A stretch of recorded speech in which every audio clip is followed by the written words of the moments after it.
Welcome to The Explainer. Today, we're diving into just 7 short verses from the Gospel of Matthew.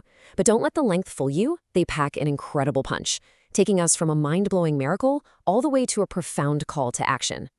Okay, let's start right here. This is the reaction of the crowd. And this one phrase tells you everything you need to know. What they just witnessed was something completely new, something literally unprecedented. So what could possibly have happened to provoke a reaction like that?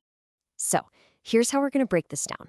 First, we'll look at this new kind of power that Jesus puts on display. Then, we'll dig into the seriously divided reaction it causes.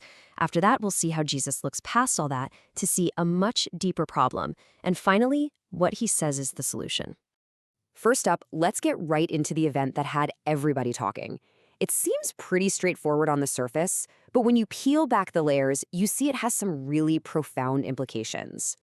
The story moves fast, it's very direct. So, right as some people are leaving, they bring this man to Jesus who can't speak. And the text tells us it's because he's possessed by a devil. Jesus doesn't make a big show of it, he just casts the devil out. And boom, the man who is mute can now speak. A clear problem, a direct action, and an immediate, undeniable result. Now, this is where the historical context becomes absolutely crucial. Our sources point out something fascinating. Sure, the Old Testament prophets performed some incredible miracles, but you won't find any record of them casting out demons in this particular way. This kind of direct authority was completely new to the people, and that explains everything about their amazement. It's why they said, nothing like this has ever been seen in Israel. But whenever you see a display of power this raw and this new, not everyone is going to see it the same way. In fact, this single event immediately splits the crowd and creates this sharp division, which really becomes the central conflict of the whole passage. And this slide just lays it out perfectly, doesn't it? On one side, you've got the crowds, just the regular people, and they are filled with wonder. They see something divine at work. But then you have the Pharisees. They see the exact same thing, and they jump to the darkest possible conclusion, accusing Jesus of using Satan's power. Why? Well, think about it. This new authority, it's a direct threat to their entire system, and it just doesn't fit into their neat little theological boxes. One event, 2 totally opposite takeaways. So in the middle of all this incredible miracle on one hand and this vicious accusation on the other, Jesus does something amazing. He zooms out.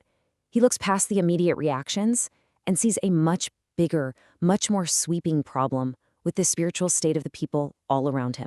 He looks at these crowds, and he's not just seeing a mob. The text says he was moved with compassion, a really deep, gut-level empathy. And he describes them with this powerful metaphor. To him, they weren't just a group of people. They were like a whole flock of sheep, totally lost and vulnerable. So let's break that down, because every word there matters. When he says they fainted, he means they were spiritually exhausted, just worn out. Scattered abroad means they had no direction, no guidance. And no shepherd, that's the key. They were missing real spiritual leadership. The real problem wasn't just this one man's affliction. It was that the very people who were supposed to be their shepherds, the religious leaders, were failing them completely. This was a crisis of leadership. Okay, so Jesus has diagnosed this massive problem, but he doesn't just leave it there. He immediately turns to his disciples and lays out the solution. He shifts right from observation into a call to action. And he uses another powerful image to get the point across. The harvest, he says, is huge. That represents all the people out there in spiritual need. But the laborers, the people available to actually help, they're few and far between. This picture of a great imbalance just perfectly captures the scale and the absolute urgency of the situation. Now, what's so interesting here is that his solution isn't another big miracle. His first command to his disciples is to pray. He tells them to ask the Lord of the harvest to send more workers.